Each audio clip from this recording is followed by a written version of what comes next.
Welcome to the It's Not That Deep podcast, Charles. Hi, Deepak. I'm super excited to have you here, man. I wish it could be under better circumstances and you could be here in my studio, but we got to work with what we got, right?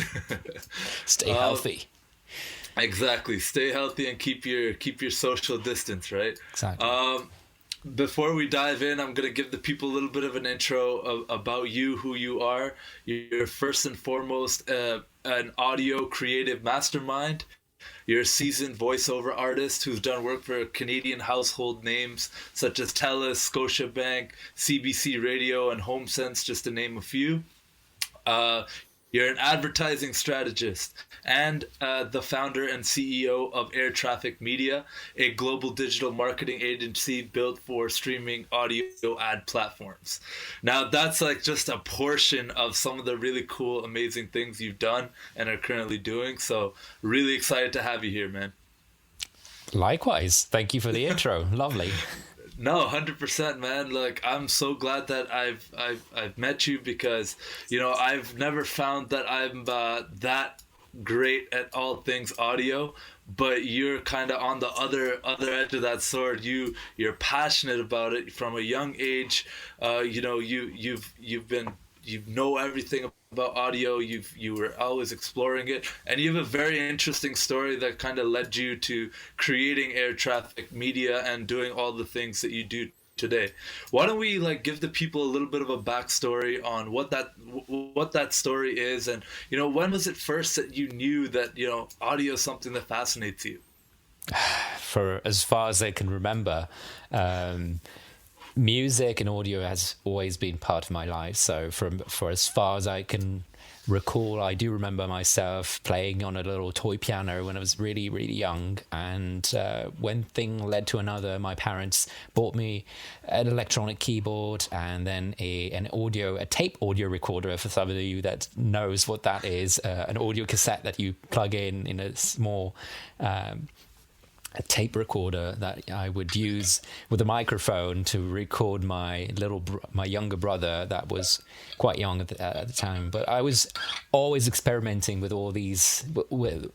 I love technology, but especially with audio. I always played with audio, trying to record stuff from the television, with the microphone, or trying to have wires connected between the sound system, the stereo system that was hooked to the television, and trying to record stuff or music jingles or music introductions to my favorite TV shows, and then taking my tape recorder and learning by ear how to play it on my keyboard, on my piano. So audio has always been part of my life. So, and as I grew up, the tape recorder became a bigger tape recorder, a bigger keyboard, and I started playing music in grade school and secondary school, high school. And where'd you go to school?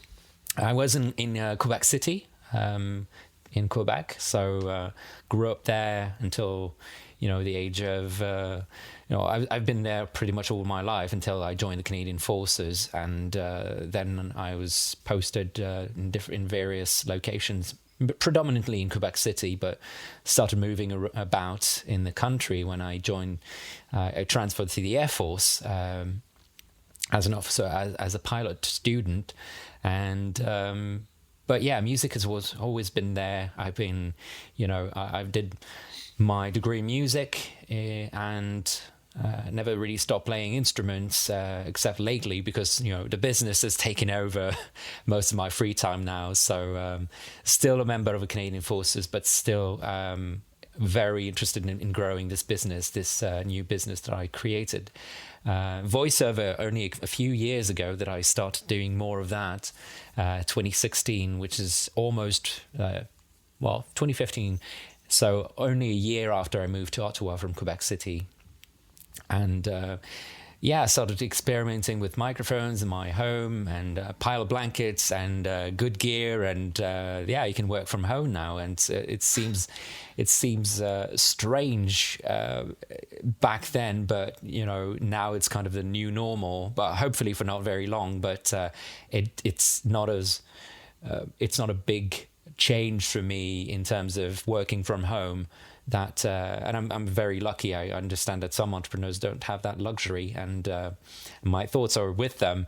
But it's fun how we can now have a gig from home and do stuff that is related to audio, especially in the voiceover, which led to my passion to do marketing using audio as well.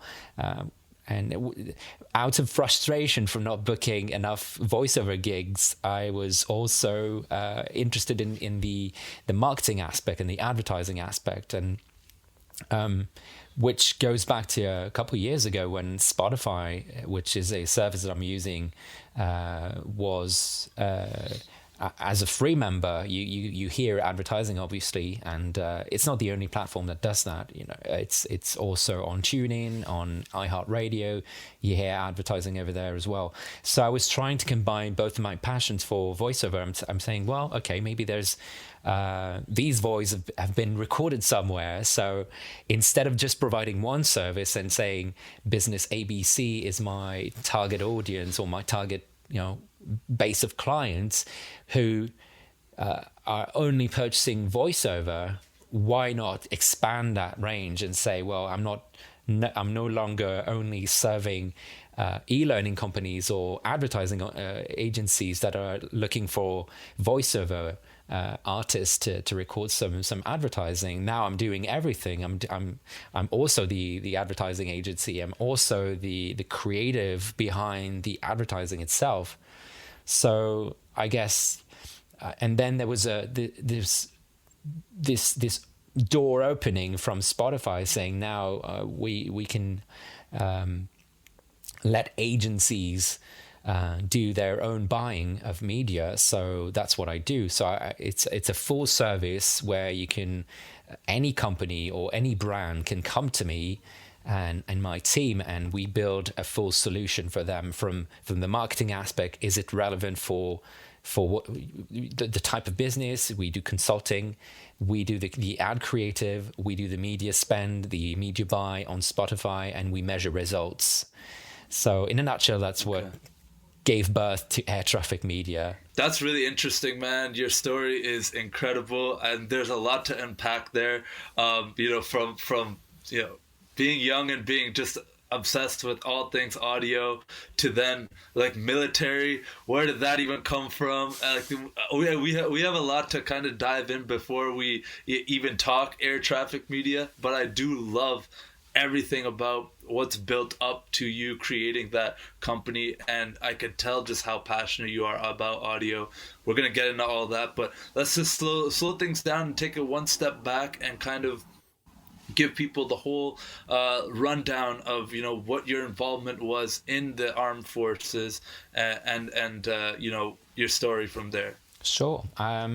So I suppose that that idea came from, I had a few friends of mine that I was always, like I mentioned, I was always involved with playing in the high school bands and stage band and symphony bands and all the bands that you could think of. I joined them all, and a lot of musicians or other people in my group were also in the cadets back when I was a teenager, and I kind of started associating with these people at around 15 years old, and it was kind of too late for me to join the cadets. People normally join when they're 12, and I mean, some people join later on in their teenage, but they're also with people that are younger than them. So I think socially, it would have been socially awkward for me to join when I was 15 and go back to the basic ranks, lower ranks, and be stuck with 12-year-olds.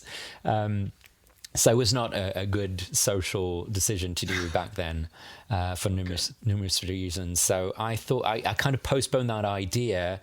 But when I was 18, 19 years old, I said maybe I could become like a cadet instructor, and I was already well advanced in my music tuition back then, and I was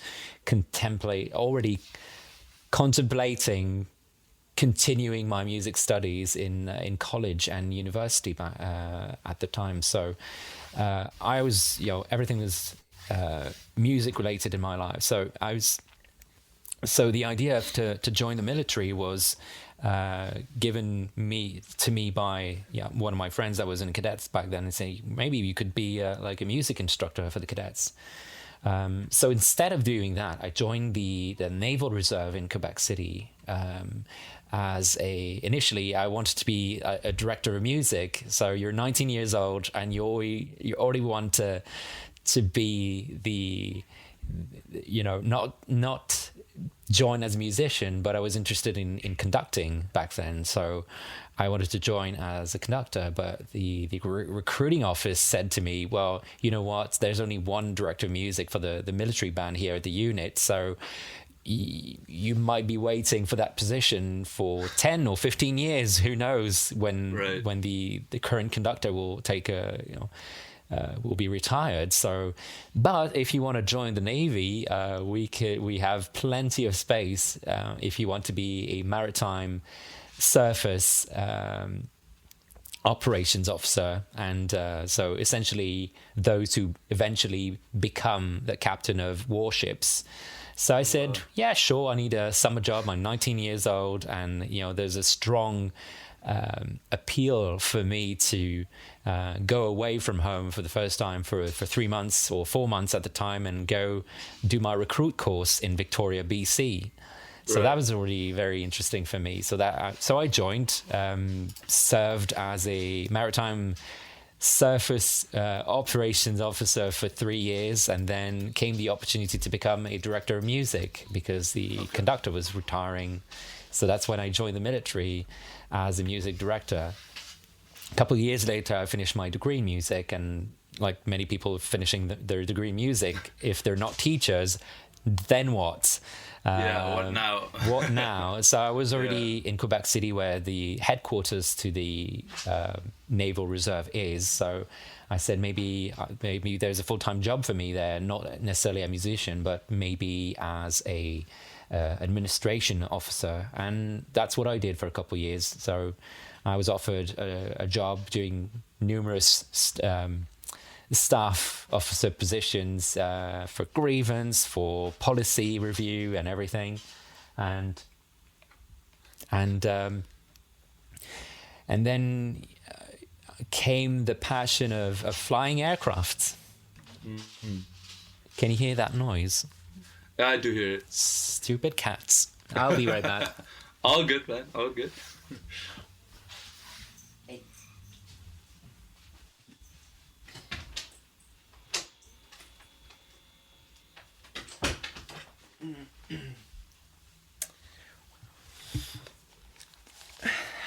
Great. Where to go from there? Well, and we're back. Yeah. Cheers. Cheers, man. I got my water here.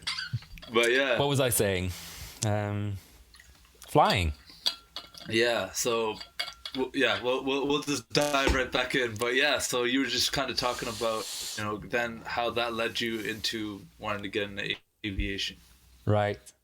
So aviation, yes. I was always a flight simulator fan from 20 years old. When I was 20 years old, all the flight sim, Microsoft Flight Sim, got the joystick, everything.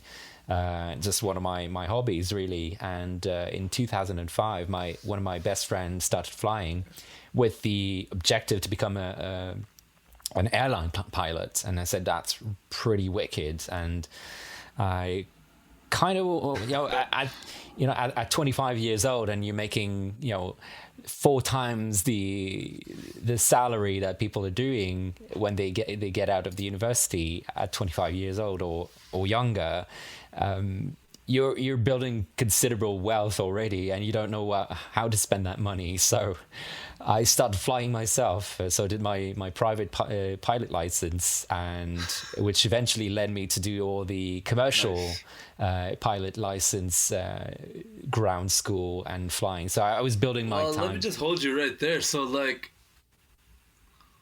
Like getting into that though, getting into like getting your private license, like this is not a cheap endeavor, right? Like it's not something you just like overnight, like, yeah, let me just you know what, let me just pick this up. Like it's not like getting a motorcycle license or something like Right. that. You're flying aircraft. Right. So making that investment, like what were you weighing? What were some of the decision criteria, other than it just being cool, you know, and something you wanted to do? Well, I was, I didn't, back then, I didn't even think I would be in the Canadian Forces for that long. So for me, it was a transition period. It was for me the opportunity to say, well, okay, I cannot go an airline pilot without building some time. So I better start when I get the good salary in the Canadian Forces, and I can go from there. So for me, that was just like a way to find satisfaction in that very great passion of mine of flying. So it was pretty cool. And you're right, it's a very expensive endeavor, especially if you're going commercial, because you need 200, at minimum, 200 hours of flight time before you even consider to do to get the license. So 200 hours at $150 an hour flying a small aircraft, a small Cessna, that's pretty expensive. So you need to, unless you have your banker really likes you and gives you a loan for 50 grand, it's going to be very expensive. So you need to spread it out. Well, you try to go flying every week, you spend $150. That's apart from the flight instructor that needs to sit next to you as well. So it's almost well, back then, I don't know, it's probably more expensive now or less expensive, depending if the fuel is, it's pretty cheap right now. So I'm not sure. But it's a very expensive hobby at first. And then if you turn it into an investment for your future, some of that can be considered as an expense for a professional career, and you can offset some of that cost to your tax and your income tax. So it wasn't too bad, but it was not everything, and I still have some accumulated debt from trying to be a commercial pilot back then. Fair enough. What was the next like pivot point then from there? So as much as I wanted to make that my next step, my next transition into my career, I knew back then that I wouldn't be selected. I mean, I think it was for me. I never thought I could make it as a military pilot. Because back then I was wearing glasses, and I do again today, but in 2008 I got the LASIK surgery. So I still have a 20/20 vision. I wear glasses for computers, and I'm just too lazy to not wear them and need them wherever I go. So I wear them all the time, which is probably a bad idea. But back then it was not possible to either not have a perfect vision or undergo a laser surgery for eyes. It was not an option. So you had to have perfect vision naturally, or you can get in as a pilot in the Canadian Forces. So that was already crossed out in my mind. So I already accepted that this was not a way for me to continue as a pilot. So but the rule changed in 2009. So back then I was still accumulating my time to get out of the Canadian Forces, but that tugged me back into wanting to stick around and see if there was a place for me to do that. So I put in my voluntary occupational transfer request, and it took 16 months before they approved it, because the training system is so slow in the way that there's such a big backlog. They recruited too many people in that trade, and there's only so many people that can go through the training system at any given point.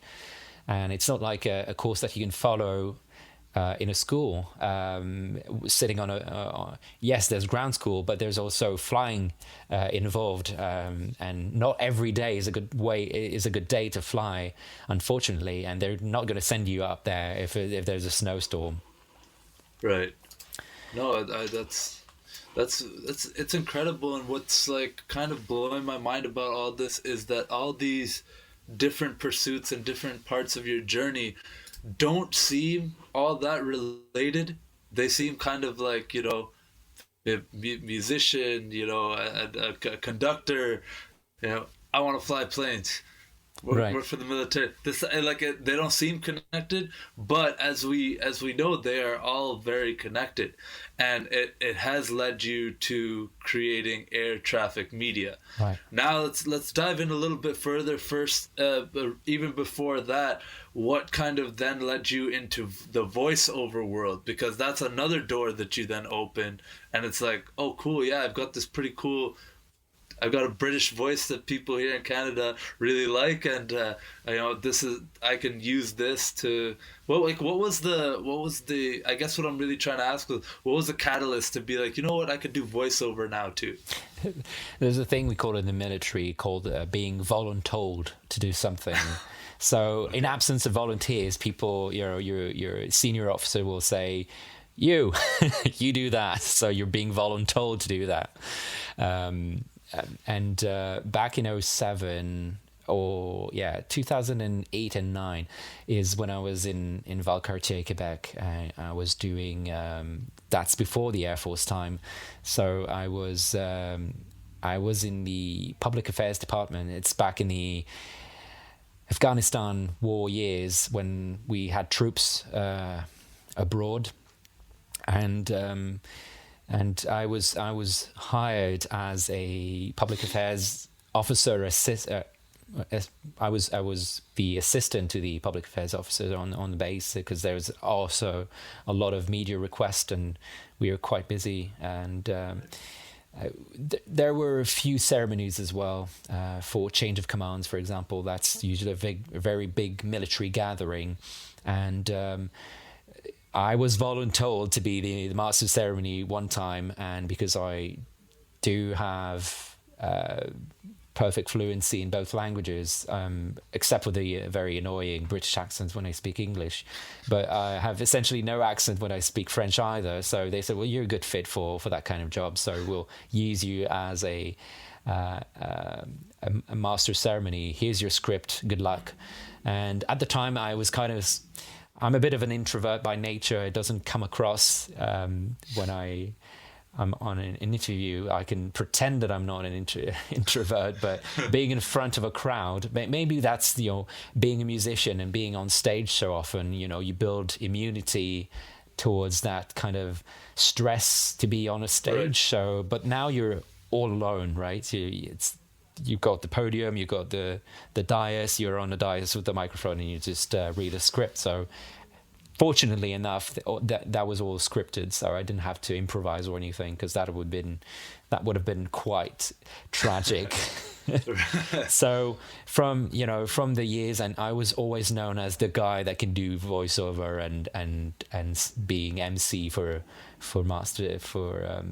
ceremonies like that. So from that one day where I was voluntold to do something, came a lot of future occasions for me to do the same job. And at some point, it was coming more and more often, and people always come to see me after the ceremony and say, well, great job. Are you doing this professionally? And I said, no. I said that for about 10 years. And then I just I just accepted that maybe there is something there to be done. So when I moved to Ottawa, to Ottawa, and I found a voice coach that was able to help me get into the business and find some paid work.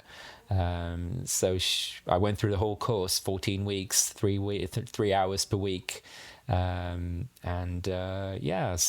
since then I've been a voiceover artist and work from home, and it's all interconnected. So eventually you gave in and you leaned into what you're really good at. But what I kind of want to ask you is, do you genuinely enjoy it?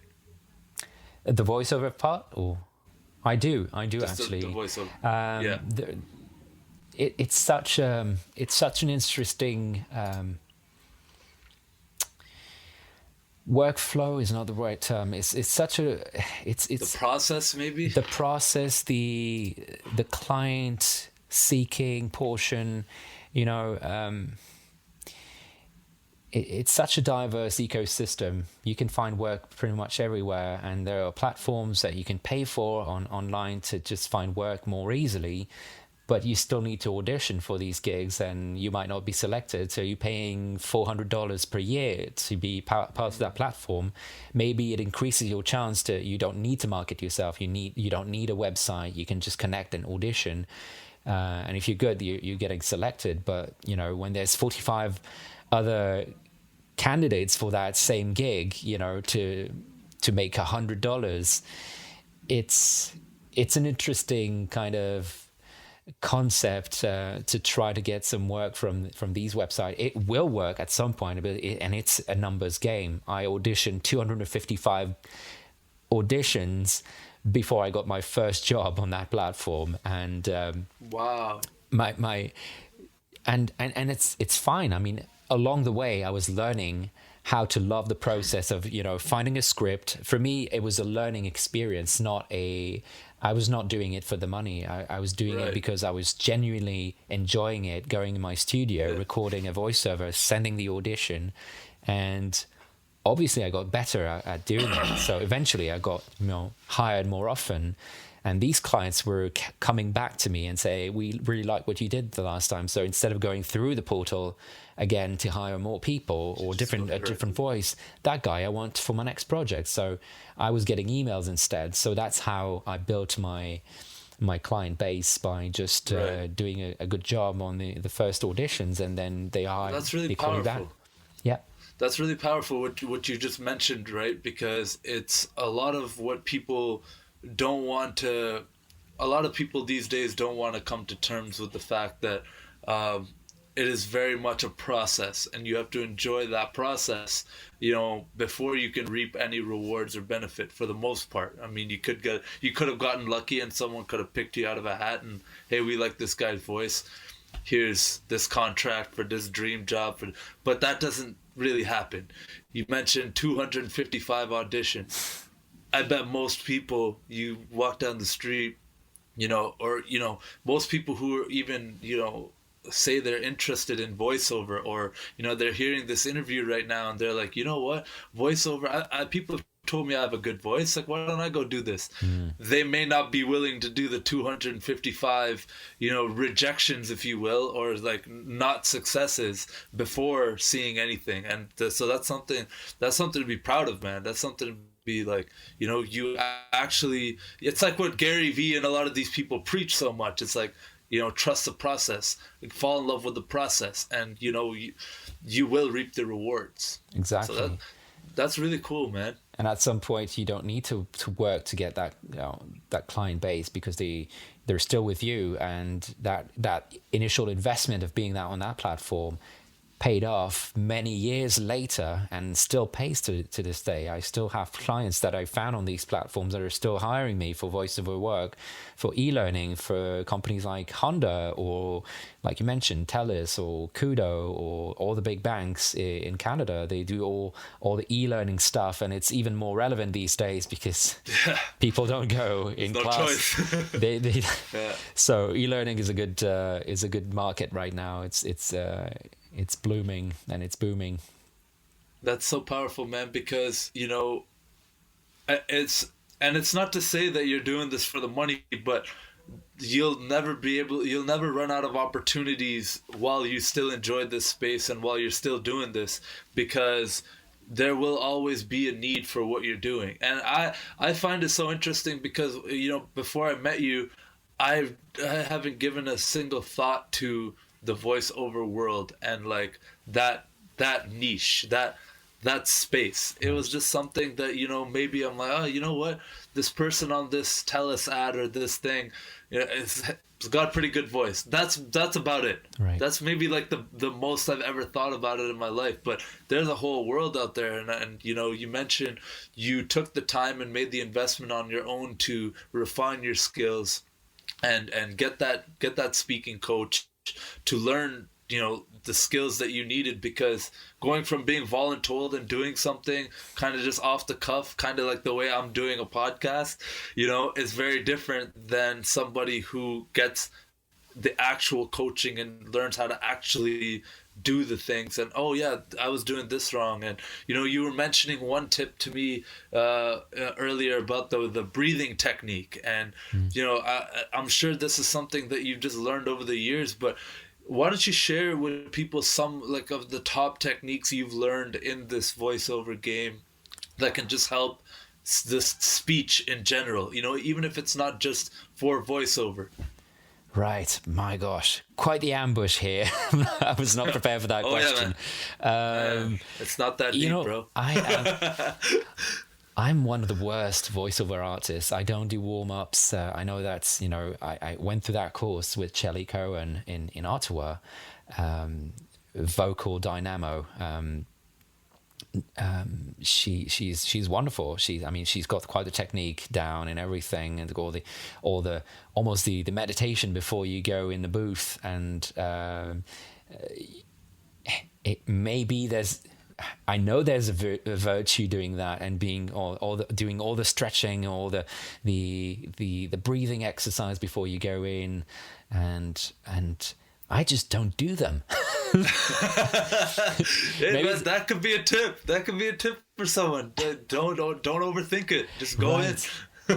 I think you need to find what works for you, and maybe it's a bad idea. Sometimes I do feel like, oh, I didn't do any warm-ups, and it's important to warm up that vocal box that you have. It's an instrument, right? You don't go playing a concert without playing, rehearsing a little bit, before the concert happens. You're backstage, and you're playing a few chords. You're getting the fingers and the breathing all in. Yeah.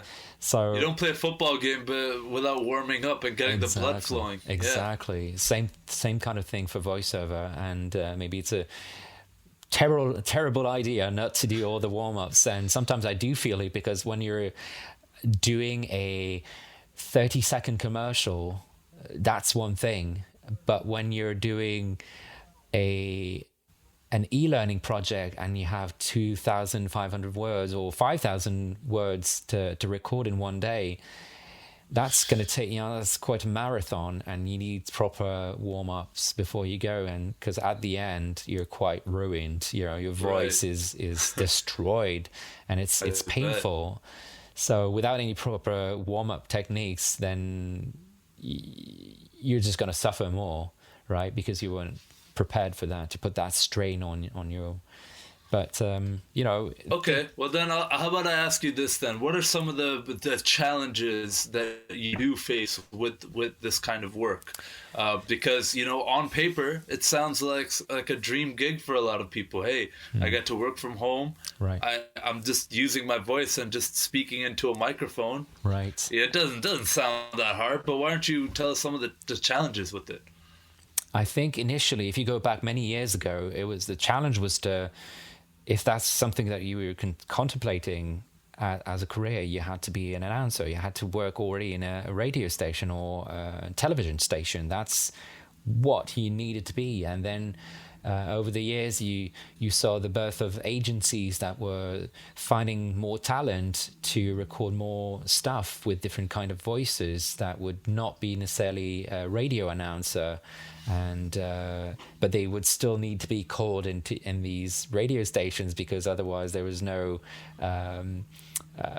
places where you could go to record all this. So you had to find a recording studio or a music recording studio to do all that. But it has changed so much lately. Everyone can have access to very relatively excellent, or relatively cheap equipment and work from home.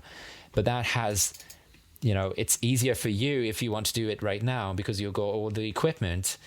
But that means that all of a sudden you've got a million more people that wants to do that because it's easy, because they have access to the same kind of very pro grade material, gear they can, just put in a wardrobe somewhere at home and work from there. So it's easier, but there's also infinitely more competition for you. So I think the challenge is there. It's to be competitive in a very competitive world, and find new creative ways to find clients. I think you need to, when we're talking about falling in love with the process, it's not just the actual recording in the booth and editing on your software that you need to be in love with. It's also being a very effective salesman or marketer in what you do. If you read anything by Russell Brunson, the ClickFunnels, if you're familiar with Gary Vee, and you at some point you'll probably run into Russell Brunson. He's saying, if you're doing pastries, and if you're a baker, for example, and you've got a baking business, you need to not only love the skill and the craftsmanship behind making the cake, you also need to be falling in love with selling the cake. And at some point, you almost need to be more in love with selling the cake than making the cake. And that really struck me a couple of years ago when I read that in one of his books. And I said, that is so true. I mean, if I as much as I love recording voiceover and creating advertising when I'm doing Spotify campaigns with air traffic media, I'm not only in love with the process of creating that ad, I'm also in love with the process of talking about that opportunity to business owners and brands to such an extent. Putting it out there. Yeah, exactly. So I think you need to be an expert at selling what you do as well.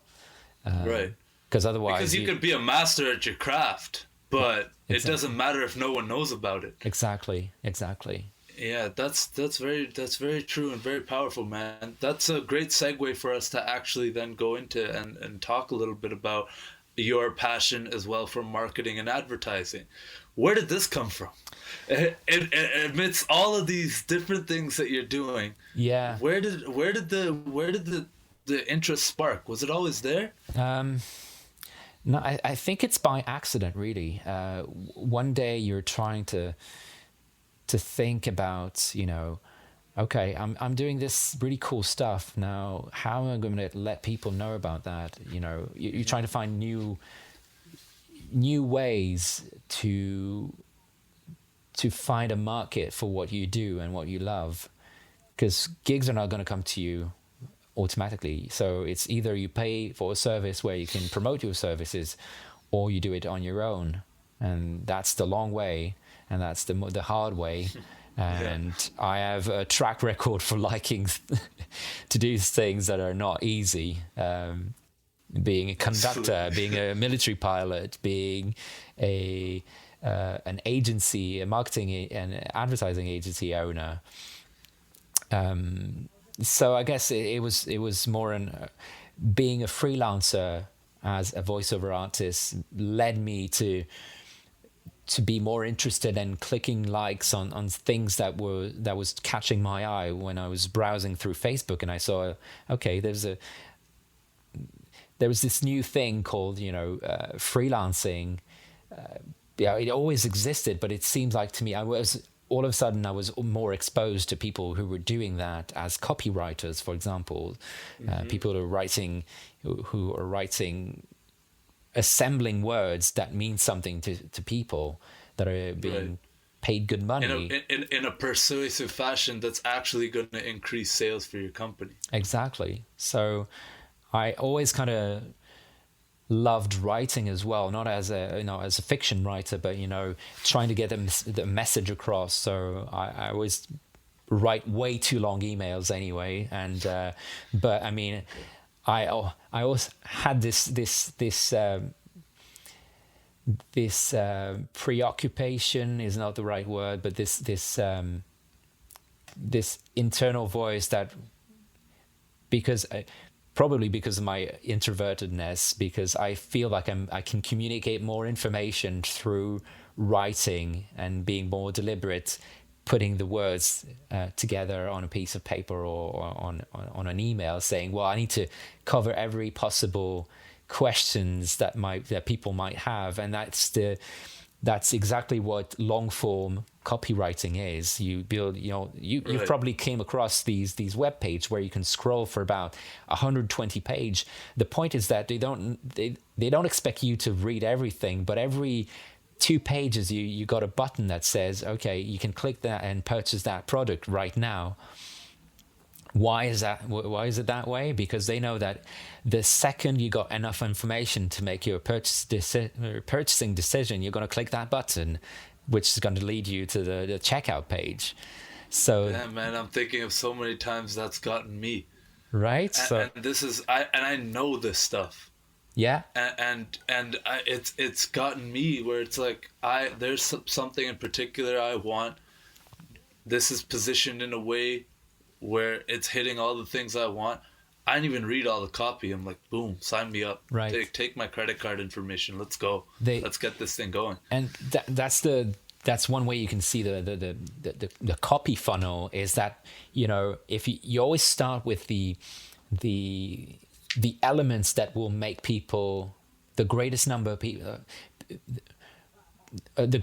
people that don't need a lot of arguments to buy what you have to buy. So if, for example, I'm selling advertising campaigns for Spotify, my headline has to be advertise on Spotify, right? Because if I've got someone who's on the hunt to find a solution to advertise on Spotify, what are they going to search? They're going to search, how can I advertise on Spotify? So my headline on the website is advertise on Spotify, because I want to be starting with people who are not only problem aware, they are solution aware, and they know what they're looking for exactly. So I want to be able to offer my service to people who want to advertise on Spotify.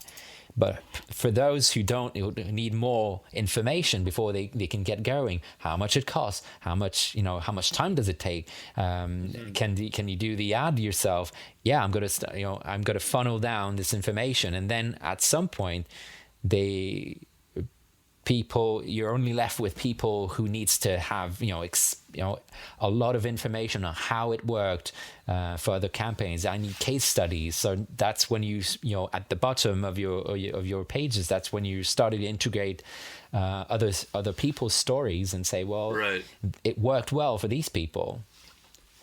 And so, with your business, you found something that a lot of people are not exploiting right now, quite simply because, and let's take a step back before that. Even let's talk to people about how this medium of the Spotify ads, you mentioned Pandora, iHeartRadio, if you're not paying for the premium level service on these platforms, there are hundreds of millions of people still using these platforms as a freemium model, who are choosing to listen to the ads because they don't choosing is not the right word. They don't have a choice, right, but to hear these ads. So why don't you talk us through a little bit of that and tell us how you found a way for businesses and podcasts and musicians to then use that to promote their own thing.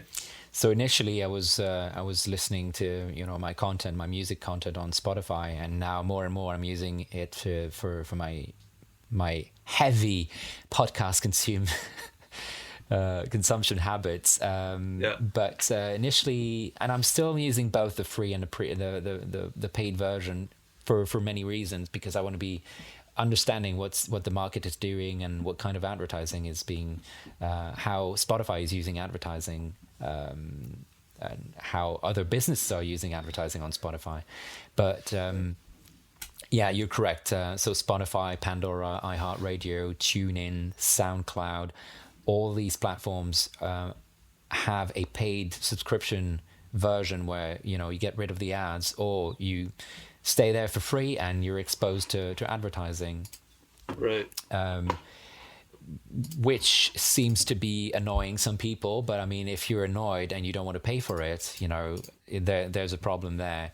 The good thing about how these platforms are using advertising is it's a much more respectful way to serve advertising to their audience, because it's all, we call it programmatic. So we're using a program to serve ads to the right people, the same way that you serving ads to the right people on Facebook or Instagram.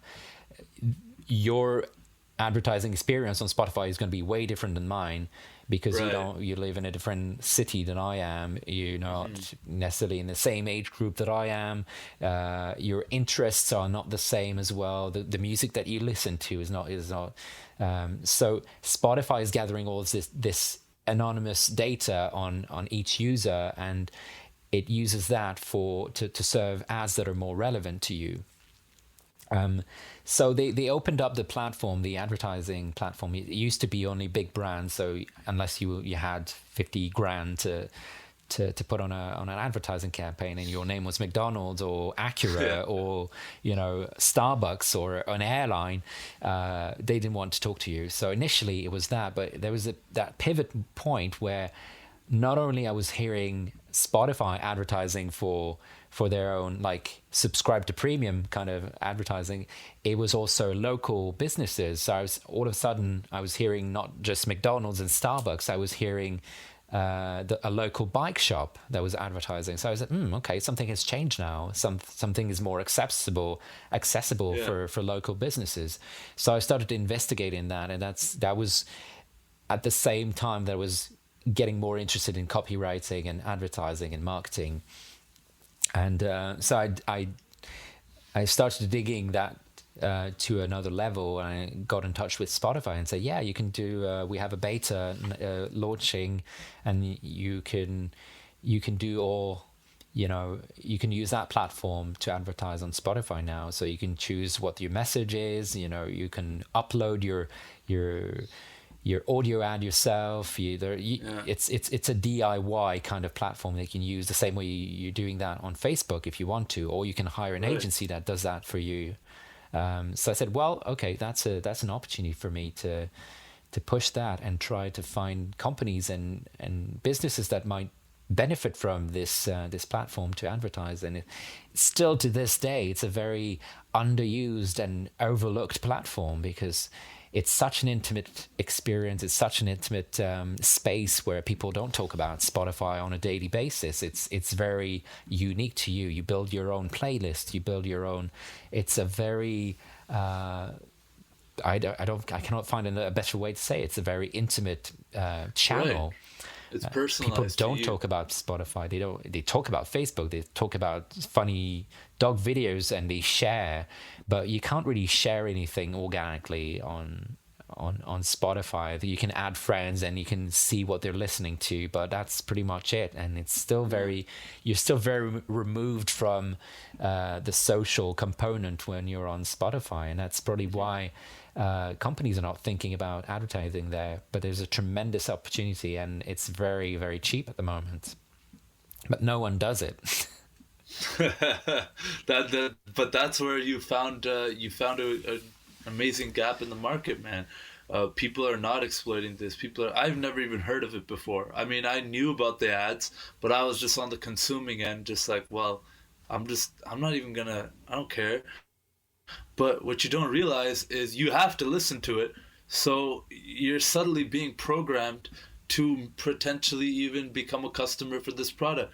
So if I'm a business or brand right now, why would I not be using this as a medium when there's so much noise on all those other social media platforms that, and you put it so eloquently, like people are just scrolling past it. Right. We've become, it's like watching TV and watching something on regular cable programming, and an ad that commercials come on. How much are you really paying attention to those, as opposed to something as intimate as Spotify, which is, you're quite literally it's in your ears. You have to listen to this, whatever, 15-30 second ad.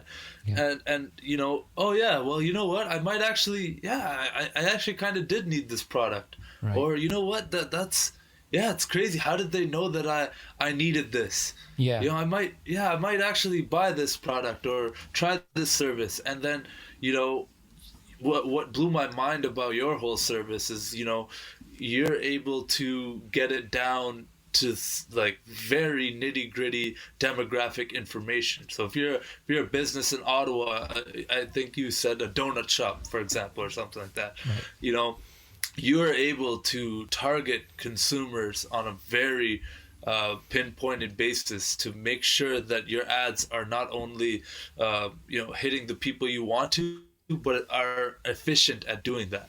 Right. Yeah, that's a new trend, right? You go back to 10, 15 years ago, and people were even talking about digital advertising or digital marketing.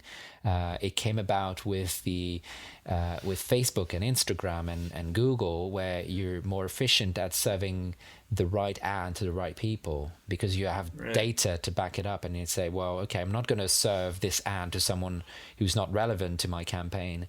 And we fell in love with this process and the technology behind that, because all of a sudden you're spending dollars where it really matters, and you should. And that's one way. It's called performance marketing and digital marketing.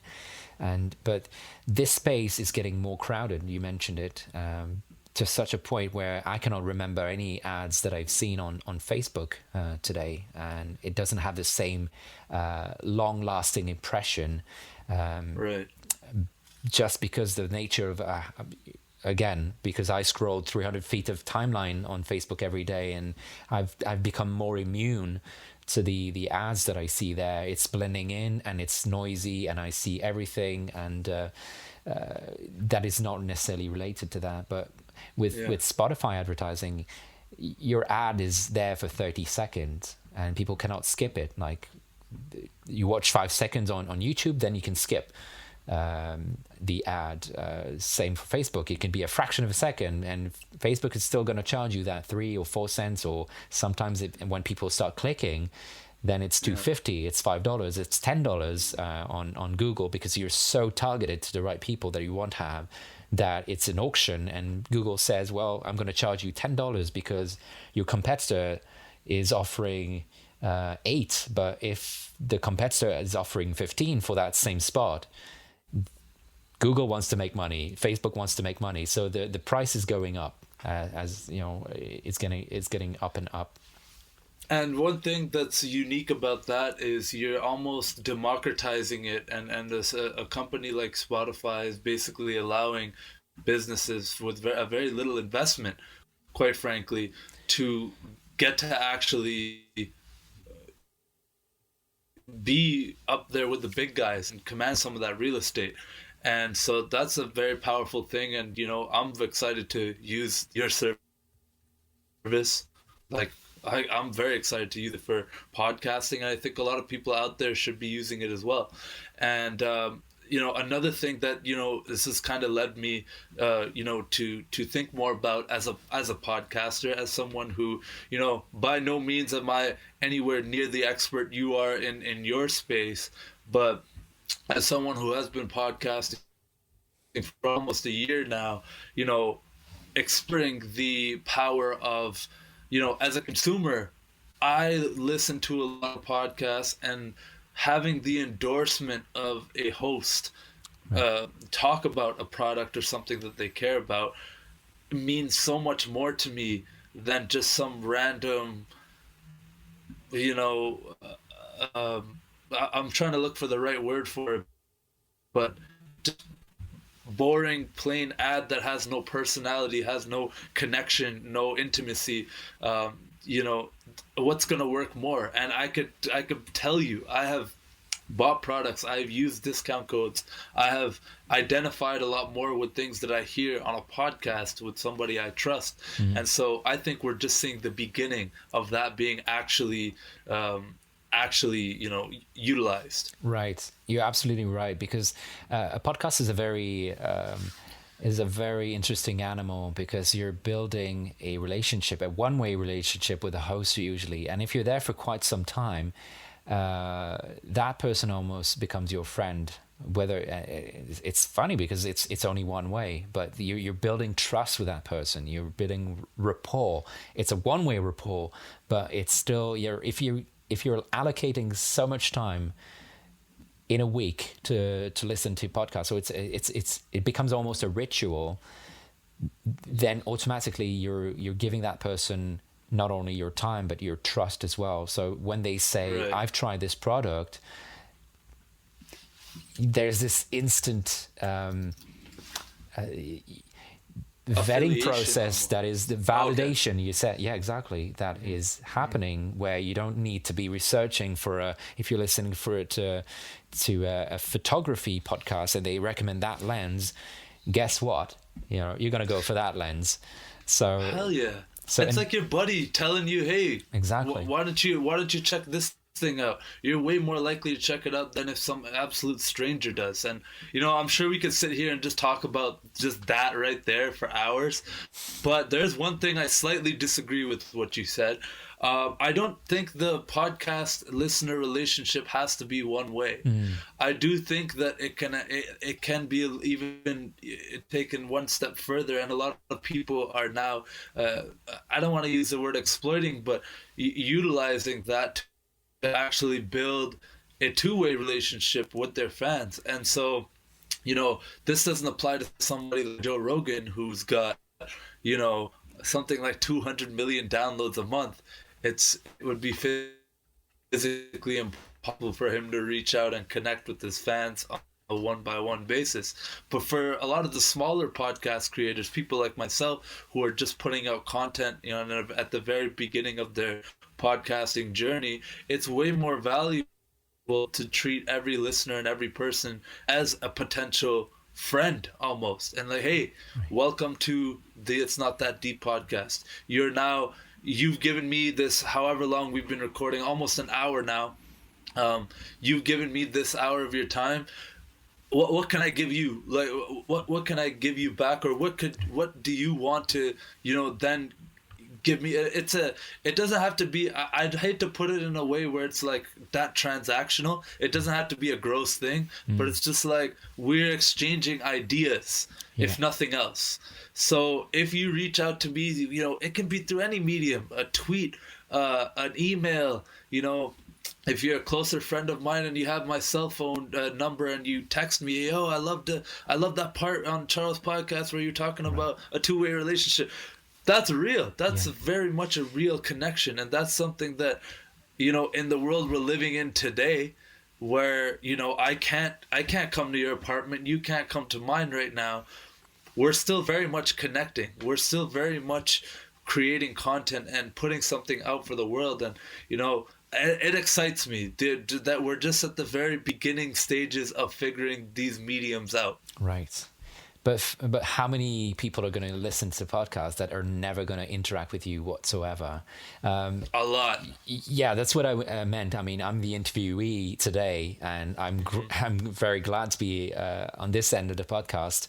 The reality is that not everybody is going to engage in that, and I know that eventually, as a podcaster, the ultimate goal is to try to impact people's lives, and it's great to have feedback when that feedback is available, but not everybody's still comfortable interacting with the sometimes people feel just intimidated by reaching out to the host because fair enough. They have they've built that reputation. They have 300, 500, 600, 100 episodes in, or 2,000, like John Lee Dumas. I would never call John Lee Dumas. Maybe I would, but I probably won't. Because it's intimidating, and what would I say to him? And it's my own obstacles probably. Fair enough. But then then you're also getting into then putting somebody almost on a pedestal and creating a celebrity aura around them, when at the end of the day we're all just human beings. Right. If I bumped into one of my idols, the people on the podcast that I consume, and I very much have that one-way relationship with them. If I bumped into them, or if I sent them a message on LinkedIn, or if I somehow got through to them and was able to have a dialogue, it all just changed. And that's something you have to want, and that's we're getting kind of off track. But yeah, I agree with what you're saying in that it's a very powerful one-way medium, but it doesn't have to be. Right. I think that you could break that barrier. I've met so many people through this podcast and who has started out as fans of the podcast that all other things equal, I would not have met these people. They probably would not be in my life. It can be two-way, in my opinion. Oh, absolutely. I'm not. Obviously, if it blows up and I'm getting millions of views, yeah. That's going to be tough. If you're going to be the next Gary Vee, you won't be able to answer all the texters. Oh, but even Gary Vee, he's got a texting platform that he sends out individual texts to people, even though it's a bot that's sending them all out to all these people. Right. But he's creating that intimacy with let's say if he sends out 50 actual texts in a day, those 50 people now are going to be Gary Vee super fans for life because he responded to my text. Absolutely. This person that I put up on a pedestal. Anyways, we're getting off course here. I've been loving this conversation. We do have to wrap it up soon, but I wanted to ask you a few more things kind of on a personal level. What are some things, because you've got so many things going on, you're very much you're wearing many hats in life, right. To say the least. How do you stay grounded? How do you stay on track and keep a routine amidst all this? I think until recently, I was doing, without even knowing it, I was doing what Gary Vee is preaching when he says, "Taste everything." So I was kind of doing it on my own. I was exploring, and I've never wanted to set a limit, and that's my boundary, and I should not explore any further or try something else, which could be in the long run something that is a bad decision, or it could be a good decision. But you learn so much by doing that, and I think now there's only so many hours in a day, so I need to focus on what I really want to expand. And right now, it's that business of the audio digital advertising platform and service, done for you service that I've created. And yeah, I have less time for music. I haven't flown an aircraft in a couple of years now, but that's a choice that I'm ready to make that happen and go contrary to what your podcast is about and go deep. Sometimes you gotta go deep, man. Exactly. 1 meter wide and 1 kilometer down, and I love that. That's what's happening right now. Of course, I'm going to still taste bites in here and there and try to do explore in that arena, but I just need to be more deliberate and focus more on these activities. Well, I think it's fair that you have tasted a couple things. You have tried a few things, and it wasn't that you just woke up one day when you were 7 and said, "I'm going to only do this one thing," and get the blinders on, tunnel vision, I'm doing nothing else. You tasted and explored a lot. Kind of my next question following up to that is, for, now that you have kind of found something that you want to focus on, what's something you kind of do every day or most days of the week to sharpen your sword? Things have changed so dramatically recently because of the COVID situation. So I'm now on I'm on a rotation schedule. So I'm 2 weeks on, 2 weeks off at as my job as a senior officer in the Royal Canadian Air Force. Work in Ottawa, obviously, and so that gives me some time to build and work on the business and in the business as well. So tasks that I would normally delegate to other freelancers that are working with me, I can own these tasks a little bit more and just be more deliberate into calling the clients and developing doing all this business development on my own, rather than delegate some of these tasks to my team. So I love it, man. Yeah. No, that's super exciting, and I'm so glad to have met you, because I have a lot I can learn from you and have been learning from you.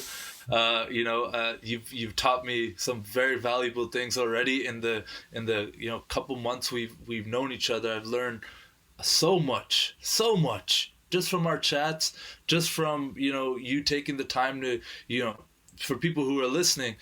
Charles taught me Adobe Audition in like a couple hours the other day. Absolute beast. Absolute, like, he knows. He's not just talking about knowing audio stuff, he knows it in and out. So anyone, hit this guy up if you're trying to grow your business through marketing. If you're trying to just talk to someone about audio, he will genuinely lend an ear and chat with you about it. I can confidently say that. We do have to wrap this podcast up, Charles. This has been amazing. I know I'm going to have you back on. We're going to continue this dialogue. Before I dive into our lightning round, which is just going to be 5 quick questions, is there anything I really missed in our chat today that you really do want to bring up? I want to say to all the business owners and all the brands out there, and people seems to have forgotten what a brand is, but it's okay to focus on short-term goals, but it's also a wonderful thing to focus on long-term relationships with your audience and people who are believing in your mission, and not just aim for the sale today, but aim for the sale tomorrow or a month from now. Just don't give up on these people. And one way to do it is to engage a dialogue with them, and not just focus on advertising that will generate a result today. Try to give them that long-term engagement. One might even say they should start a podcast. Yeah, of course. Love it. Give value that's up front. Great advice. All right, so Charles, just to go into our lightning round and wrap up this podcast, what are 3 podcasts you listen to? It's not that deep. I love it. The Gary V audio experience, and the eMarketer. It's called Behind the Numbers by eMarketer. Love it. What's one of the biggest copywriting secrets that you've learned? Oh my God. Speak write in the way that people speak. Love it. What's one of your favorite restaurants in the Ottawa-Gatineau area? They're all closed. It's a tiny Lebanese restaurant. It's right downtown. It's only open between 11 a.m. to 2 p.m. Weekdays only. It's really for people who are working downtown, and it's called Fatouche Lady on Albert Street. Love it. If you could get the contract to narrate any TV show you would want, what would it be? TV show? Yeah, like a TV show or... Gosh. I haven't really thought of that. Maybe voiceover for documentaries on the BBC, but they probably are saturated with voiceover artists already. Love it. And final question, how would you like to be remembered? So cliche, but I think it's to be remembered that I gave more than I took, and that's borrowed from Gary V. Not because I think it's so true, and so many people could benefit from doing that. I love it, man. Thank you so much for coming on the podcast. I know you've got to go. Quickly shout out your website so where people can find you. It's airtraffic.me. Airtraffic.me. I love it, man. Thanks so much for coming on the podcast. Just remember, it's not that deep. Cheers.